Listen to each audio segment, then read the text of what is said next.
mereka menuntut transfer ke daerah dinaikkan.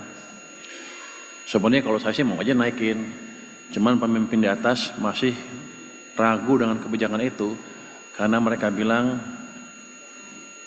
sering diselewengkan uang di daerah. Mungkin saya langsung aja Pak ke materi yang saya akan paparkan pagi ini. Bapak Ibu hadirin yang saya hormati, saya sedikit bahas kondisi ekonomi terkini ya. Pertumbuhan ekonomi kita stabil 5,12% di kuartal kedua tahun ini, dan itu termasuk salah satu yang tertinggi di antara negara G20. Dari sisi harga, inflasi juga terkendali di 2,65%, bahkan terendah di antara negara G20. Ini menunjukkan bahwa daya beli masyarakat tetap terjaga, sementara pertumbuhan ekonomi tetap jalan. Defisit APBN aman di 1,56% dari PDB, jauh di bawah batas 3%. Ini bukti disiplin fiskal tetap kuat, tapi kita juga punya ruang untuk mendorong ekonomi kalau diperlukan. Neraca perdagangan naik 45,8% sepanjang Januari sampai September, dan surplus ini bertahan 64 bulan berturut-turut. Tingkat pengangguran turun ke 4,76%, kemiskinan turun ke 8,47%. Ini adalah angka terendah sejak krisis 98, bahkan terendah sepanjang sejarah. Tapi kita masih waspada Pak. Kalau pertumbuhan kita nggak merata dan lambat, walaupun angka kemiskinannya rendah, tetap aja orang turun ke jalan Pak, seperti beberapa bulan yang lalu. Di pasar keuangan, IHSG sempat menembus rekor 8.257 dan yield SBN 10 tahun turun ke 5,91%. Ini adalah terendah sejak 2021. Jadi untuk pemerintah ini menguntungkan karena sekarang bunganya rendah kalau kita terbitkan obligasi atau surat utang baru. Semua ini menunjukkan satu hal, ekonomi Indonesia sehat, stabil, dan dipercaya pasar. Sekarang tinggal bagaimana kita menjaga momentumnya sambil memastikan pertumbuhan ini terasa sampai ke bawah. Untuk sampai ke bawah, peran Pemda, daerah tingkat 1 dan daerah tingkat 2 itu lebih kuat dibanding peran pemerintah pusat.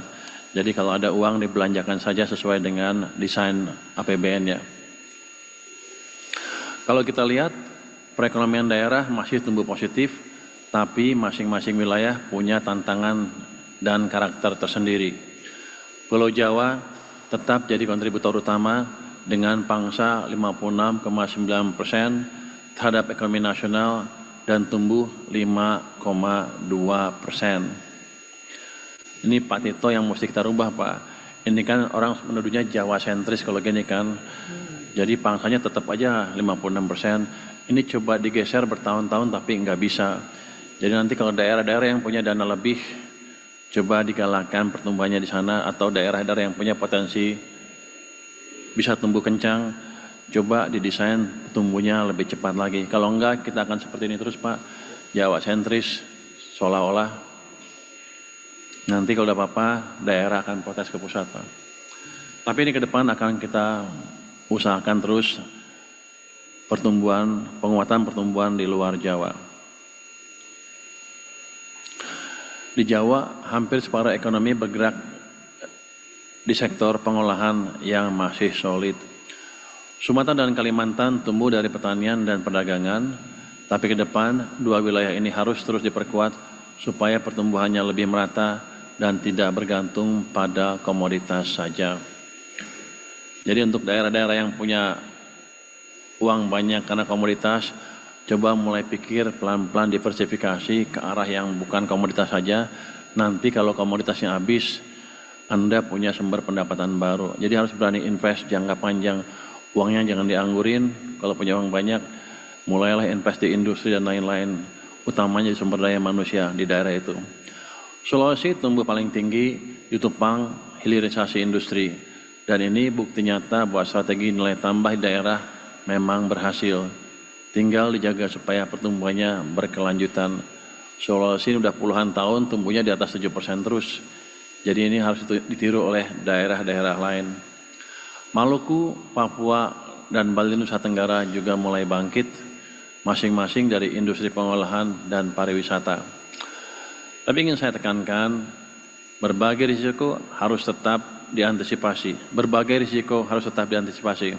Karena itu, Pemda perlu terus menstimulasi perekonomian di daerahnya lewat belanja yang cepat, tepat, dan produktif. Next. Bapak Ibu hadirin yang saya banggakan, secara umum inflasi di daerah masih dalam tren terkendali. Dari 38 provinsi, 37 diantaranya mencatat inflasi positif. Hanya Maluku Utara yang mengalami sedikit deflasi. Kalau kita lihat, 25 provinsi sudah berada dalam rentang target nasional, artinya pengendalian harga di daerah berjalan cukup baik. Saya ingin cerita sedikit kenapa inflasi itu penting. Yang pertama, inflasi itu bisa menjaga stabilitas sosial politik. Jadi salah satu rahasia kenapa Pak Harto bisa bertahan 32 tahun adalah beliau bisa menjaga stabilitas harga beras utamanya. Yang lain akan ikut harga beras. Jadi inflasi ini amat penting sekali juga untuk meningkatkan popularitas pemimpin daerah. Kalau di daerahnya harganya nggak terkendali, pasti nanti ke depannya kalau ada pemilu nggak kepilih lagi. Kalau bapak-bapak ibu bisa mengendalikan harga di daerah, hampir pasti bisa kepilih lagi tanpa embel-embel yang lain ya. Jadi perut masih merupakan alat politik utama di Indonesia ya. Itu yang pertama. Yang kedua, kenapa dulu kita desain TPID dan TPI, Tim Pengendalian Inflasi Pusat, Pak? Karena waktu itu kan Bank Sentral sama pemerintah terpisahkan. Bank Sentral kebijakannya adalah Inflation Targeting Regime. Jadi bunga dikendalikan sesuai dengan inflasi atau bunga untuk mengendalikan inflasi. Biasanya sih bunganya berapa persen di atas inflasi. Jadi kalau inflasinya misalnya 7, dia bunga acuannya bisa 8 atau lebih sedikit. Itu bunga acuan. Bunga pinjamannya lebih tinggi lagi. Jadi waktu itu ditargetkan mengendalikan inflasi serendah mungkin supaya BI bisa menurunkan bunga ke level rendah. Akibatnya bunga pinjaman harusnya pelan-pelan turun juga. Itu akan mendorong perekonomian. Kenapa? Karena pemerintah waktu itu nggak bisa mengendalikan bank sentral. Jadi cara kita mengendalikan bank sentral adalah mengendalikan inflasi ini. Kalau inflasi bisa terus-terusan 2,5, BI harus dipaksa, pelan-pelan akan bisa dipaksa menurunkan bunga acuannya ke 3,5. Harusnya bunga pinjaman juga turun mungkin ke 7 atau lebih rendah lagi. Kalau itu yang terjadi maka ekonomi kita bisa tumbuh lebih cepat lagi atau paling nggak bisa bersaing dengan negara lain. Karena di Malaysia bunga pinjaman paling 5%. Kalau di sini ketinggian ya perusahaan kita kalah bersaing. Jadi di sinilah pentingnya pengendalian inflasi. Selain tadi harga, perut dan lain-lain, tapi kita ingin meningkatkan daya saing ekonomi kita dibanding dengan ekonomi negara-negara tetangga kita. Jadi TPID itu seperti nggak penting, tapi sebenarnya amat penting sekali. Keterjangkauan harga di berbagai wilayah juga membaik karena pasokan lancar dan distribusi antar daerah semakin efisien. Kerjasama perdagangan antar daerah terbukti jadi faktor penting. Daerah yang aktif membangun jaringan pasokan lintas wilayah, inflasinya jauh lebih stabil. Tapi kita tidak boleh lengah. Tekanan harga pangan dan energi bisa datang kapan saja, terutama menjelang akhir tahun atau musim tanam baru. Karena itu, sinergi antara TPIP dan TPID harus terus diperkuat.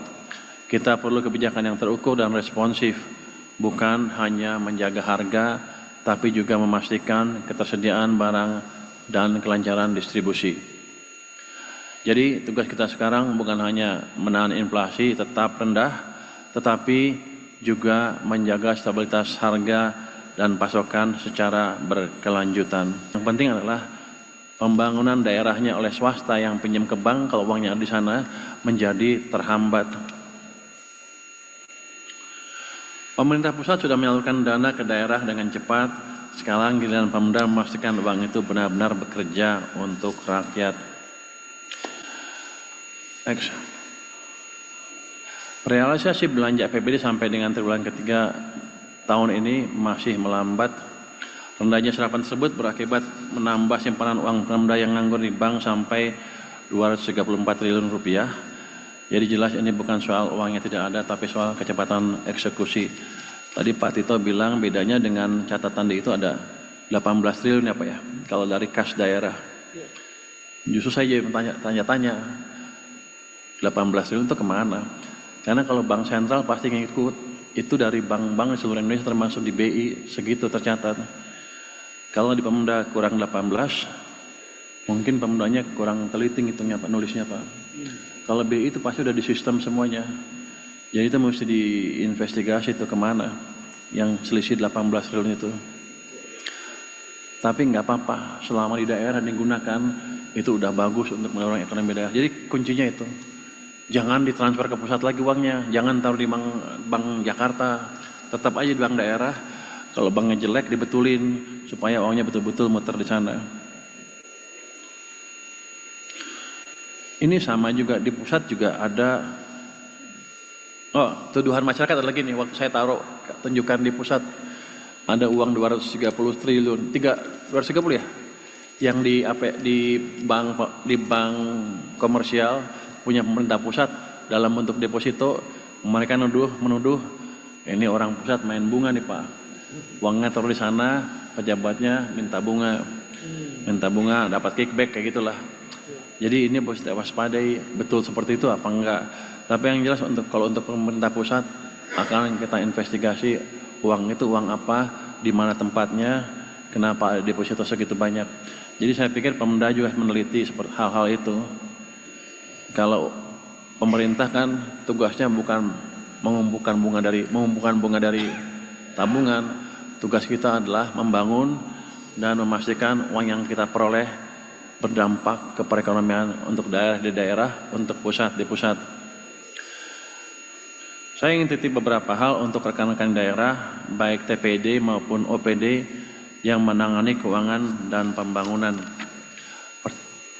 Pertama, kelola dana Pemda di bank dengan bijak, simpan secukupnya untuk kebutuhan rutin, tapi jangan biarkan uang tidur. Uang itu harus kerja, bantu ekonomi daerah.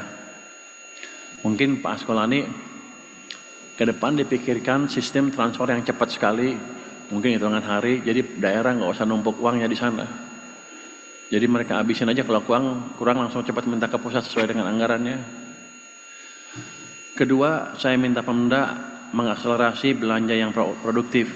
Jangan tunggu akhir tahun, jangan biarkan uang parkir di kas daerah. Dan terakhir, jaga tata kelola dan integritas. Kepercayaan publik dan investor adalah modal utama. Sekali hilang, membangunnya butuh waktu lama. Saya ingatkan beberapa waktu lalu ada 18 gubernur datang ke tempat saya kan. Mereka menuntut transfer ke daerah dinaikkan. Sebenarnya kalau saya sih mau aja naikin. Cuman pemimpin di atas masih ragu dengan kebijakan itu. Karena mereka bilang sering diselewengkan uang di daerah. Jadi saya dulu minta ke para gubernur itu, perbaiki dulu tata kelola dan penyerapan uang daerah. 2 triwulan ke depan saya lihat seperti apa. Kalau bagus, penyelewengan sedikit, saya yakin ekonominya kan lagi kita dorong lebih cepat kan. Saya yakin uang saya lebih banyak dibanding yang diperkirakan sebelumnya. Nanti akhir triwulan pertama menjelang triwulan kedua, saya bisa hitung berapa uang yang saya bisa tambah untuk TKD. Tapi dengan syarat tadi, tata kelolanya sudah baik. Karena kalau jelek, saya nggak bisa ajukan ke atas. Presiden kurang suka pada rupanya kalau itu. Tapi kalau kita punya bukti bahwa udah bagus semua, harusnya nggak ada masalah kita naikkan. Jadi untuk membantu bapak-bapak di daerah, tolong bantu saya juga untuk mendapatkan track record seperti itu. 2 triwulan saya pikir udah cukup. Triwulan keempat tahun ini dan triwulan pertama tahun depan. Dan terakhir, data KPK juga mengingatkan kita dalam 3 tahun terakhir masih banyak kasus di daerah. Dari suap audit BPK di Sorong dan Meranti, jual beli jabatan di Bekasi, sampai proyek fiktif BUMD di Sumatera Selatan. Artinya reformasi tata kelola ini belum selesai. Nah, hasil survei penilaian strategis Penilaian integritas atau SPI 2024 juga bicara hal yang sama. Skor nasional baru 71,53 di bawah target 74. Hampir semua Pemda masih masuk kategori rentan alias zona merah. Provinsi rata-rata 67, kabupaten 69. Jadi ini memang belum aman. Coba tolong perbaiki 2 triwulan ke depan deh, jadi saya bisa ngomong ke atas. Kalau enggak, saya dimarahin juga kalau ngomong. Kalau saya kan paling penting, untuk saya yang penting adalah ekonominya bergerak. Dan bergeraknya merata, bukan di pusat aja. KPK bilang sumber risikonya, ya masih itu-itu aja, jual beli jabatan, gratifikasi, intervensi pengadaan. Padahal kalau itu nggak diberesin, semua program pembangunan bisa bocor di tengah jalan. Jadi mari kita kelola uang publik dengan hati-hati, cepat dan bertanggung jawab supaya ekonomi daerah makin kuat dan masyarakat makin sejahtera. Ketika ada sesuatu yang tidak benar, kita suarakan. Ya bagaimana semua terangin dia sedungu ini? Ini manusia pecundang yang sangat merugikan bangsa kita ini. Saatnya jadi member eksklusif di channel YouTube Official ID. Tantang lagi para tambah sumpah di atas Al-Quran. Dia pengen masuk TV. Konten premium yang tidak tayang di TV. Live interaction. Halo pemirsa iNews, ini baru selesai. Emoji dan badge spesial. Reakses konten pilihan. Klik YouTube Official iNews. Join member hanya Rp10.000 per bulan.